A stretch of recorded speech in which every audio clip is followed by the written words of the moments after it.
आज आपण बाल विकासचे जे सिद्धांत आहेत ते बघणार आहोत. Principle of child development. पहिला आहे समान प्रतिमान सिद्धांत, प्रिन्सिपल ऑफ सिमिलर पॅटर्न. विकास की दिशा का सिद्धांत, प्रिन्सिपल ऑफ डायरेक्शन. निरंतरता का सिद्धांत, प्रिन्सिपल ऑफ कंटिन्युटी. तर हे सिद्धांत आपण बघणार आहोत. त्यानंतर principle of general to specific response, principle of predictability, पूर्वानुमान का सिद्धांत. Then principle of unitary process, then principle of individual differences. असे 7 प्रकारचे.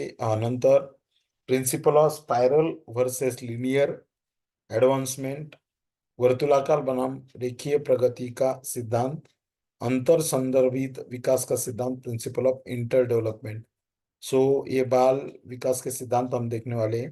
तर हे बाल विकासाचे सिद्धांत आपल्याला समजून घ्यायचे आहेत. पहिला जो सिद्धांत आहे त्यामध्ये बाल विकास के सिद्धांत में समान प्रतिमान सिद्धांत काय असतो की अपनी जाति के अनुरूप विकास के प्रतिमान का अनुसरण करती है. आता आपल्याला माहिती आहे की मनुष्याला मनुष्य म्हणजे आईच्या उदरी बाळ जन्माला येतं, म्हणजे हत्तीनीला हत्ती होतो किंवा हत्तीनीचं पिल्लू होतं. म्हणजे काय तर एका जनरेशन कडून दुसऱ्या जनरेशन कडे जाताना त्या जनजातीचं एक प्रकारे रिप्रोडक्शनमुळे संरक्षण केलं जातं आणि ती पिढी पुढे वृद्धिंगत होत असते. तर समान प्रतिमान सिद्धांत, प्रिन्सिपल ऑफ सिमिलर पॅटर्न. साहजिक आहे, तो सिमिलर पॅटर्न चित्रामध्ये दिसतोय. पुढचा आहे प्रिंसिपल ऑफ डायरेक्शन, विकास दिशा का सिद्धांत. विकास की दिशा सिर से पैर की तरफ चलती है.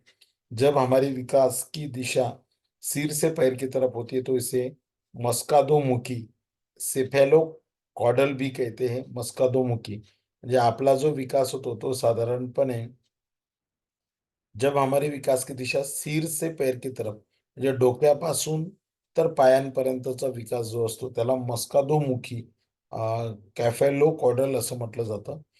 दूसरी तरफ जब हमारे विकास का क्रम मध्य से शुरू होकर बाहर की तरफ होता है तर दूरभिमुख, प्रॉक्झिमोडिस्टल असं त्याला म्हटलं जातं. आता तुम्हाला 2 चित्र दिसत आहे याच्यामध्ये.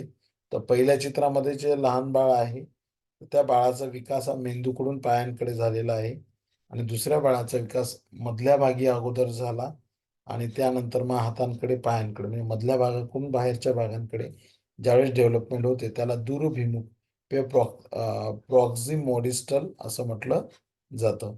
निरंतरता का सिद्धांत, प्रिंसिपल ऑफ कंटिन्युटी. विकास कभी न रुकने वाली प्रक्रिया है, जीवन पर्यंत चलने वाली प्रक्रिया है. माँ के गर्भ से मृत्यु तक हमारा जीवन चलता है. त्यानंतर आहे principle of general to specific response, उठणं, बैठणं, चलणं, दौडणं.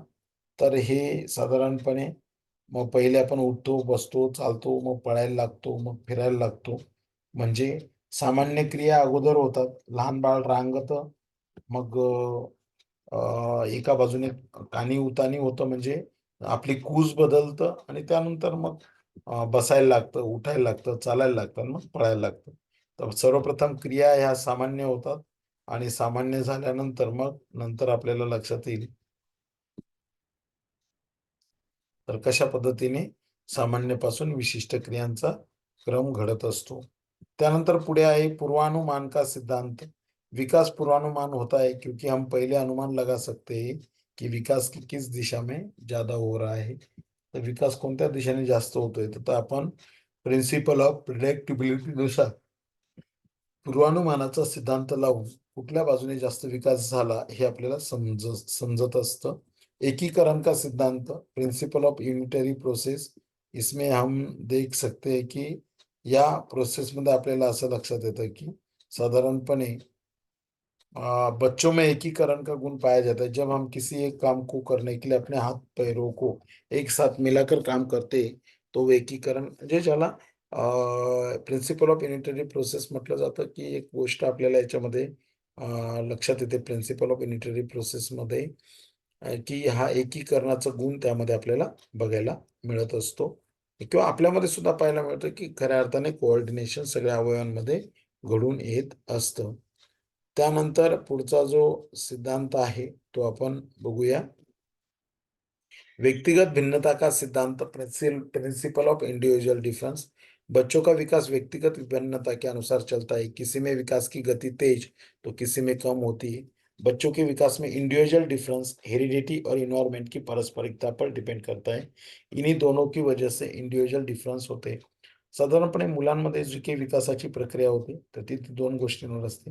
हेरिडिटी आणि इन्वायरमेंट, अनुवंशिकता आणि इन्वायरमेंटवर अवलंबून असते. इन्हीं दोनों की वजह से इंडिविजुअल डिफरेंसेस होते. हमारी इंटेलिजन्स, मोटिवेशन और इंटरेस्ट अलग अलग होती है. तर आपली बुद्धिमत्ता, प्रेरणा, इंटरेस्ट हे प्रत्येक गोष्ट अलग अलग असते. वर्तुळाकार बनाम रेखीय प्रगति का सिद्धांत, इसमें क्या होता है कि विकास कभी भी रेखीय नहीं होता है. वह कभी कभी सीधा रेखा में नहीं चलता. उसकी गति कभी धीमी होती है, कधी तेज होती है. तर याला म्हणतात वर्तुळाकार बनाम रेखीय प्रगति का सिद्धांत.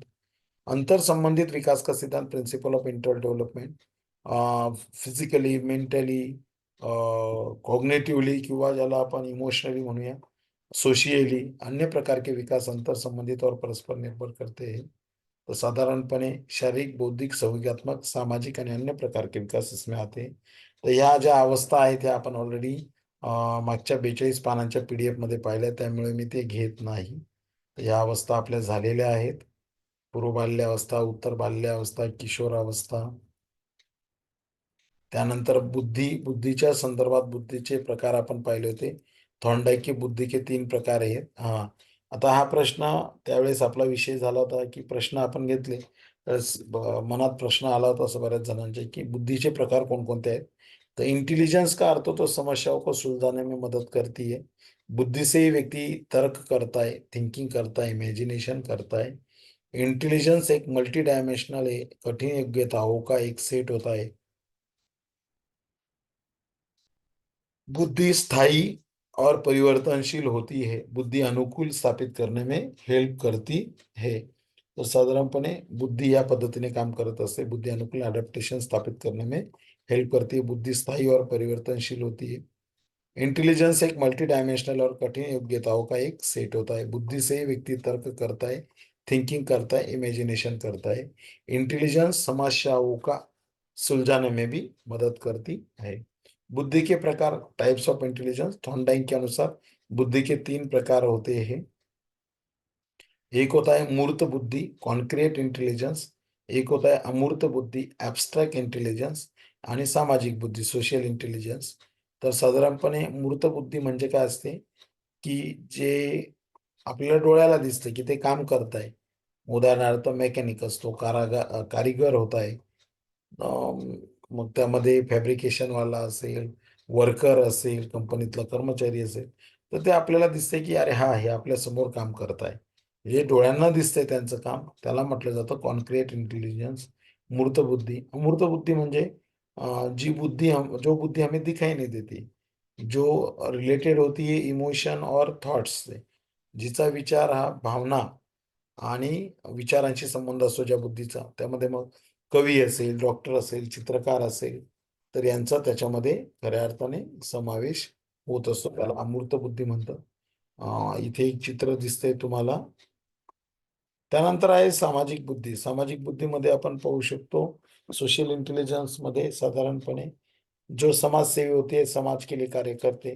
मग त्यामध्ये नेता, व्यवसायी, समाजसेवी, अध्यापक आदी सामाजिक बुद्धी की उदाहरणे.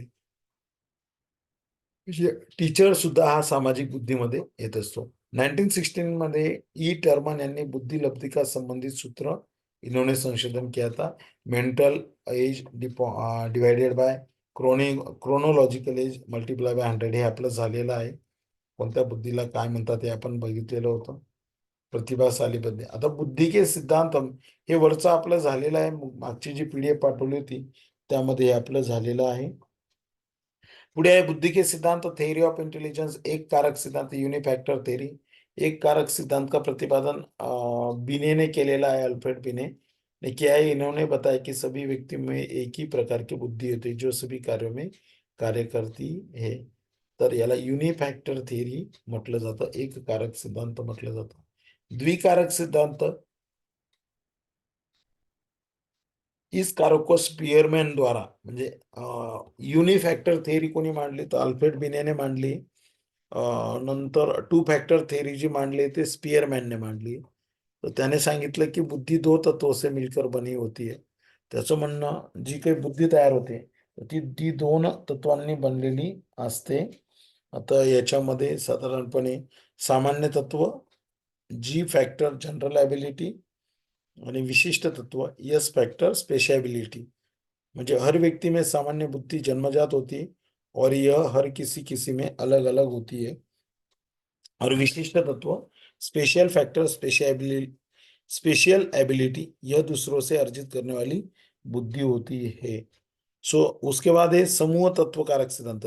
पहिले युनी फॅक्टर थेअरी आपण पाहिली, टू फॅक्टर थेअरी पाहिली. या थेअरी कोणी मांडलेल्या आहेत?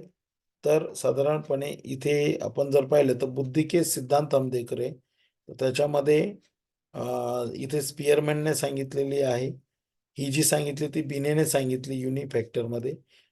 टू फॅक्टरमध्ये स्पियरमॅन म्हणतो. आणि थर्स्टन जो आहे तो ग्रुप फॅक्टर थेअरी सांगत असतो.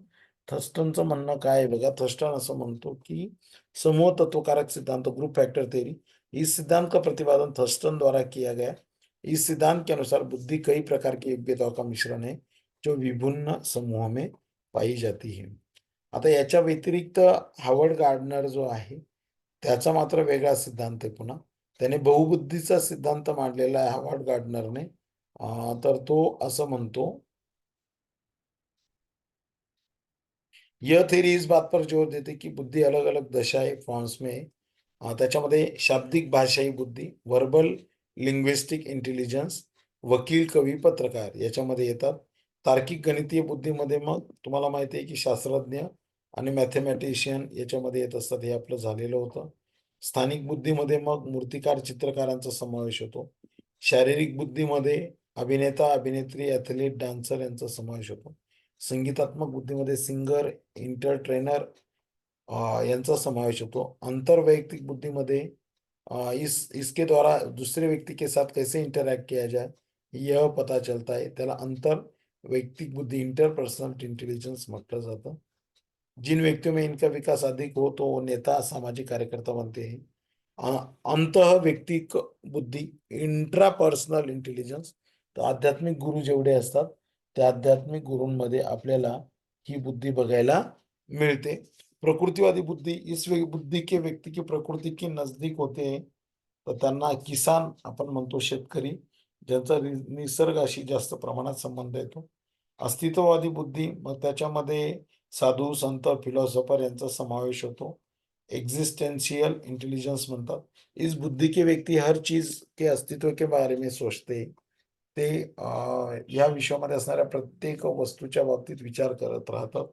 हम क्यों आए, भगवान कौन है, हमें किसने भेजा, हम ही क्यों हमने ही क्यों बर्थ किया है, किंवा आम्हीच का जन्माला आलोय. तर या सगळ्या गोष्टींची उत्तरं ते स्वतः शोधत राहतात. मल्टीपल इंटेलिजेंस थ्योरी को वैलिड नहीं माना जा सकता क्योंकि इसमें अलग अलग इंटेलिजन्स को माप नहीं सकते. त्याची आलोचना सुद्धा झालेली आहे, त्याला विरोध सुद्धा झालेला आहे. त्यानंतर आहे थ्री डायमेन्शनल थ्योरी जी मांडली, तर ती इस सिद्धांत का प्रतिपादन जे.पी. गिलफोर्ड ने किया है. थ्री डायमेन्शनल थ्योरीचा सिद्धांत कोणी मांडला, तर त्याचं नाव आहे जे.पी. गिलफोर्ड. इस सिद्धांत को बुद्धि संरचना सिद्धांत भी कहते हैं. गिलफोर्ड के अनुसार मानसिक योग्यता प्रमुख रूप से तीन तत्वों से निर्मित होती है: विषय वस्तु, संक्रियाएं एंड उत्पाद, content, operation end product. Content, operation, product. Content, operation, product. तर याच्यावर ही बुद्धी अवलंबून असते, त्याला थ्री डायमेन्शनल थेरी म्हटलं जातं. तर हा या पद्धतीने थर्स्टनने मांडलेला सिद्धांत या आकृतीमध्ये तुम्हाला दिसेल बघा. या पद्धतीने थ्री डायमेन्शनल ऑपरेशन्स काय काय दिलेत, इव्हॅल्युएशन दिलेले आहे, थिंकिंग दिलेलं आहे, divergent thinking, convergent thinking, memory, cognition. Products काय आले, units, classes, relation, systems, transformation, imply implications. कंटेंटमध्ये फिगरल, सिम्बॉलिक, सिम्बॉयटिक, बिहेवियर. तर हे गिलफर्डने हा जो ठोकळा मांडलेला आहे थ्री डायमेन्शनल मध्ये, तीन गोष्टी त्याच्यामध्ये अंतर्भूत आहेत. Operations, products and contents.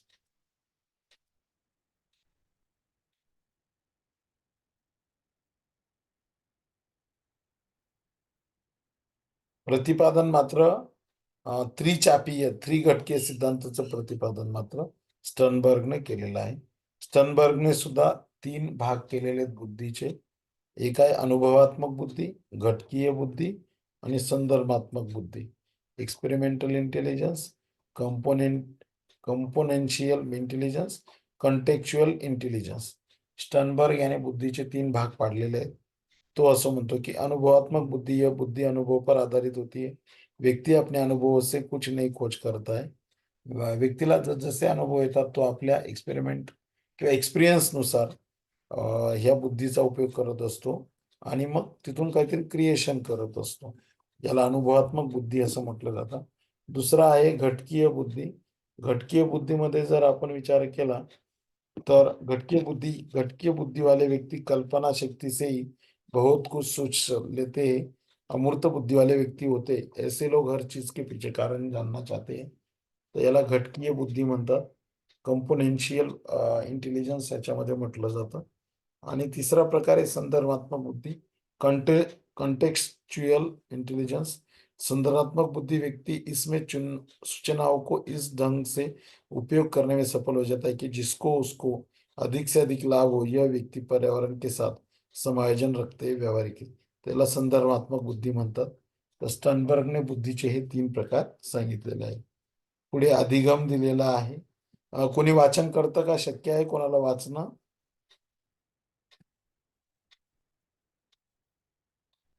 तसं अधिगमचं आपलं ऑलरेडी झालेलं आहे. अधिगम वक्र समजून घेऊया आपण.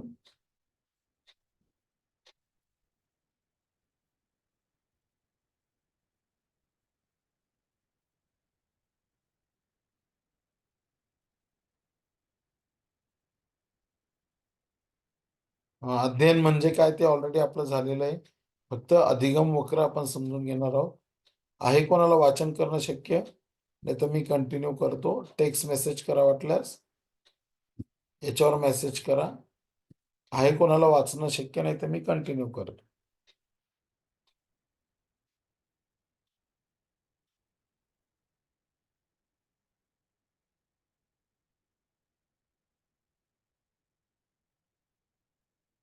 ठीक है. तो अधिगम वक्र कर्व्स ऑफ लर्निंग. जब अधिगम की मात्रा प्रभाव क्षमता आदि को किसी माध्यम ग्राफ या आरेख से प्रदर्शित किया जाता है तो वह अधिगम वक्र कहलाता है. तो हा दिसतोय तो अधिगम वक्र. इसमें अधिगम की न्यूनता और अधिकता शून्य स्थिति से व्यक्त की जाती है.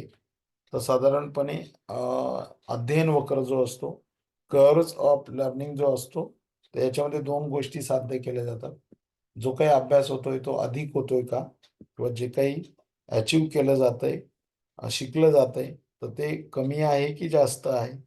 तर हे शोधण्यासाठी अधिगम वक्राचा उपयोग होतो. आणि अधिगम वक्रामध्ये मग शून्य स्थितीपासून सुरुवात होते. अधिगम वक्र के 4 प्रकार होते हैं. एक सरल रेखीय वक्र असतो, स्ट्रेट लाइन कर्व. इसमें सीखने की गती एक समान होती है. तर पहिल्या लर्निंग कर्व मध्ये असं लक्षात येतं की शिकण्याची गती एका सरळ रेषेत असते. त्याला स्ट्रेट लाईन कर्व म्हणतात. दुसरं आहे उन्नतोदर वक्र, इलिव्हेशन कर्व म्हणतात त्याला. चित्रामध्ये दिसतंय हे इलिव्हेशन कर्व आहे.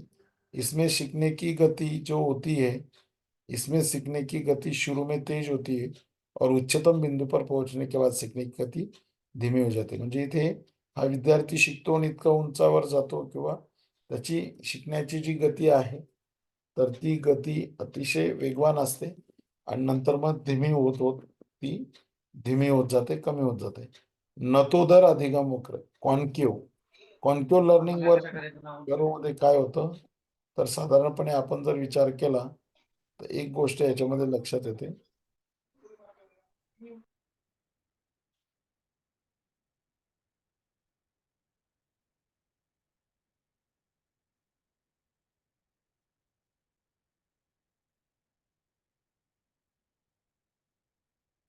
नतोदर अधिगम वक्रमध्ये इसमें शुरू में सीखने की गती धीमी हो जाते, उसके बाद धीरे धीरे बढ़ती है. म्हणजे इथे काय होतं तिसऱ्या प्रकारामध्ये, पहिल्या प्रकारामध्ये गती सरळ असते, दुसऱ्या प्रकारामध्ये एका विशिष्ट लेवलला आहे ते गती कमी होते. इथे गती कमी होत होत होत एकदम वाढत जाते. आणि मिश्रित अधिगम वक्रामध्ये काय होतं की गति वाढ़ते कमी होते, म्हणजे सुरुवातीला तेज, मध्यमी और अंत में भी अधिगम की गति तेज धीमी दोनों तरह से होती है. म्हणजे उन्नतोदर ज्या वेळेस इलेव्हेशन कर्व आणि कॉन्केव्ह कर्व दोन्ही एकत्र येऊन येतात त्यावेळेस मिश्रित अधिगम वक्र होतो. आणि ज्यावेळेस सरळ रेषा असते त्याला आपण रेषीय अधिगम वक्र, किंवा त्याला इंग्रजीमध्ये छान शब्द आहे स्ट्रेट लाईन कर्व. अशा पद्धतीने हा लर्निंग कर्व आपण पाहिलेला आहे. त्यानंतर अधिगम पठार काय असतो, तर लर्निंग प्लेट्यू, प्लेट्यू कशाला म्हणतात, तर इसमें सीखने की गति रुक जाती है, यानी उसमें न तो उन्नति होती है ना अवनति होती है. अधगम पठार में अधिगम की गति 0 होती है. तर याला पठार अवस्था म्हणतो आपण मराठीमध्ये. पठार अवस्थेमध्ये काय होते की साधारणपणे गती वाढतही नाही, गती कमी होत नाही, अतिशय गती शून्य होऊन जाते. त्याला अधिगम पठार किंवा लर्निंग प्लेट्यू किंवा पठार अवस्था असं म्हटलं जातं. शिक्षण के स्तर कौन से होते हैं, तो शिक्षण के स्तरों को 3 स्तरों में बांटा गया है. एक मेमोरी लेवल होता है, हर बांटने दिया था इस बच्चे में रटने पर बल दिया जाता है. ये निचला स्तर है अध्यापन का, अध्ययन का, त्याला मेमोरी लेवल म्हणतात. इस स्तर में शिक्षण अधिगम का उद्देश्य केवल ज्ञान प्राप्त करना होता है. छोटी कक्षाओं में यही अधिगम होता है. समझ बोध स्तर, अंडरस्टँडिंग लेवल, यह मॉरिशन ने दिया है. मॉरिशन नावाच्या मानसशास्त्रज्ञाने हा अंडरस्टँडिंग लेवलचं संदर्भात माहिती दिलेली. मेमरी लेवल, यह स्मृति स्तर से खूब ऊंचा होता है. इस तरह में रटने की बजाय ज्ञान को अच्छी तरह समझने का प्रयास किया जाता है, ताकि बच्चा उनका व्यावहारिक प्रयोग भी कर सके. तर याच्यामध्ये साधारणपणे समजून घेण्यावर जोर दिला जातो. पहिल्या प्रकारामध्ये जे पाहिलं आपण त्याच्यात पाठांतरावर भर दिला जातो, मेमरी लेवलवर भर दिला जातो. नंतर आहे चिंतन स्तर. यह शिक्षण अधिगम का सबसे ऊंचा स्तर माना जाता है. इस स्तर में बच्चों को अपनी मानसिक शक्तियों के विकास के पूर्ण अवसर प्राप्त होते हैं. इसमें पहले बच्चों को विभिन्न नियमों, सिद्धांत आदि की जानकारी दी जाती है. फिर उन्हें स्वतंत्र रूप से इस पर चिंतन करने और निष्कर्ष निकालने के अवसर दिए जाते हैं. तर त्याला चिंतन स्तर असं म्हटलं जातं. अशा पद्धतीने 3 महत्वाचे स्तर आहेत. तर पहिला जो आहे तो स्मृती स्तर, दुसरा आहे समजबोध स्तर, तिसरा आहे चिंतन स्तर. आणि नंतर आहे मायक्रो टीचिंग. मायक्रो टीचिंग काय आहे, तर सूक्ष्म शिक्षण ज्याला म्हणतात. तर या मायक्रो टीचिंगच्या संदर्भातली माहिती आता आपण बघूया. तो यह शिक्षण का छोटा सा प्रारूप है जिसमें क्लास में शिक्षण क्रियाएं सूक्ष्म रूप से कार्य करती. तर तुम्ही ऑलरेडी डीएड बीएड ला असताना मायक्रो टीचिंग शिकलेला आहात. सूक्ष्म शिक्षण विधि का विकास एलन महोदय ने किया है. सूक्ष्म शिक्षण से कम समय में अधिदक्षता प्रदान की जाते. अतिशय काळजीपूर्वक शिक्षण याच्यामध्ये घेतलं जातं. सूक्ष्म शिक्षण से शिक्षकों के कौशल्य का विकास किया जाता है. मग याच्यामध्ये फलक लेखन, श्यामपट्ट कौशल, पुनर्बलन कौशल, प्रश्न प्रवाह कौशल. सूक्ष्म शिक्षण की प्रक्रिया में पहले टीचर को पाठ्य योजना का निर्माण करेगा. पाठ्य योजना बनाने के बाद टीचर क्लास में आकर पढ़ाएगा. 6 मिनट का समय रिजर्व होता है. प्रतिपुष्टि फीडबैक होगी 6 मिनट की. पुनर्पाठ योजना 12 मिनट की होगी. पुनर्शिक्षण 6 मिनट का होगा. पुनर्प्रतिपुष्टी 6 मिनट की होगी. असं 36 मिनिटाचा तो तास असतो. त्या तासामध्ये मायक्रो टीचिंग तुम्हाला करायचं असतं 36 मिनिटामध्ये.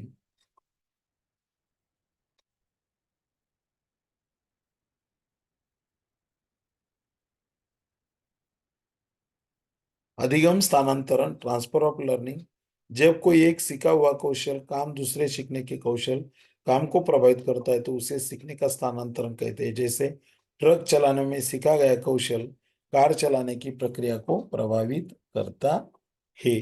तर याला अधिगम स्थानांतरण किंवा ट्रान्सफर ऑफ लर्निंग असं म्हटलं जातं. तर जेव्हा एखादं कौशल्य आपण शिकतो तेच कौशल्य दुसऱ्याला शिकण्यात कामात येत असतं. म्हणजे एक क्रिया ही दुसऱ्या क्रियेमध्ये उपयुक्त ठरते.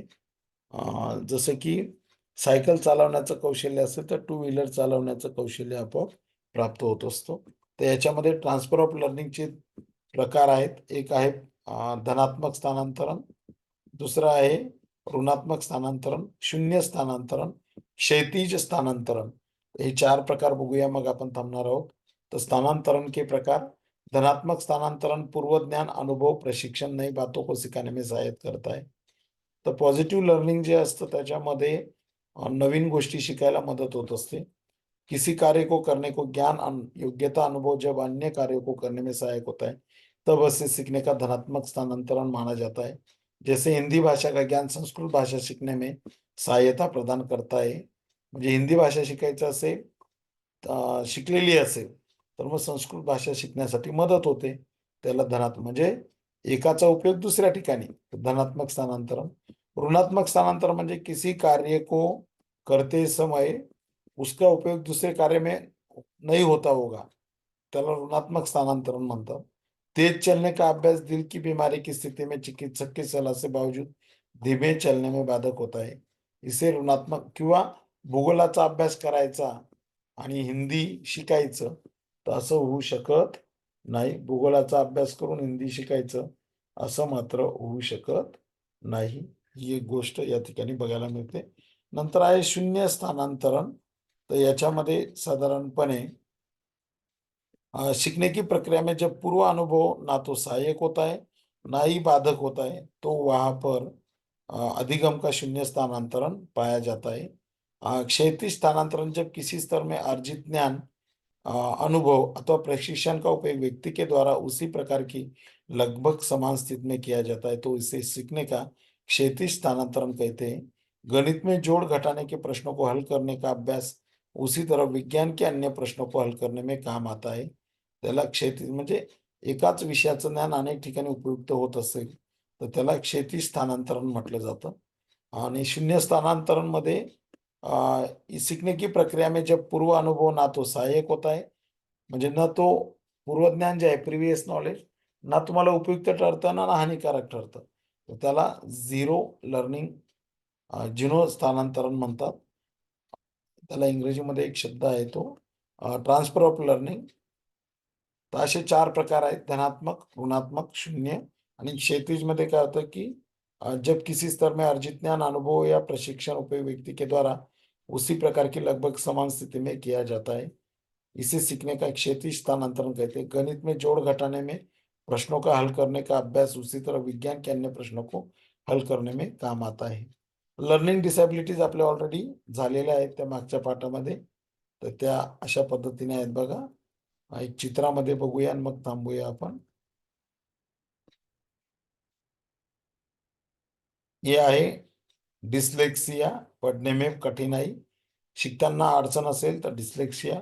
डिस्ग्राफिया, लिखने संबंधित कठिनाई. डिस्कैल्कुलिया, गणितीय गणना में समस्या. डिस्मॉर्फिया, भ्रम वाली स्थिति, भ्रम तयार होतात. डिस्फेजिया, बोलने से संबंधित विकार. डिस्प्रैक्सिया, शारीरिक कौशल्य से संबंधित विकार. डिस्थेमिया, तनाव से संबंधित विकार. नंतर ADHD, attention deficit hyper active disorder. इसमें बच्चा एक चीज पर ध्यान केंद्रित नहीं कर पाता, बहुत हाइपर एक्टिव होता है, तो त्याला ADHD म्हणतात. Attention deficit hyper active disorder. स्वलीनता, आत्मकेंद्रितता, ऑटिज्म. दोहराव, रिपीटिव और बार बार किए जाने वाला व्यवहार ऑटिज्म कहलाता है. एकच गोष्ट पुन्हा पुन्हा करना.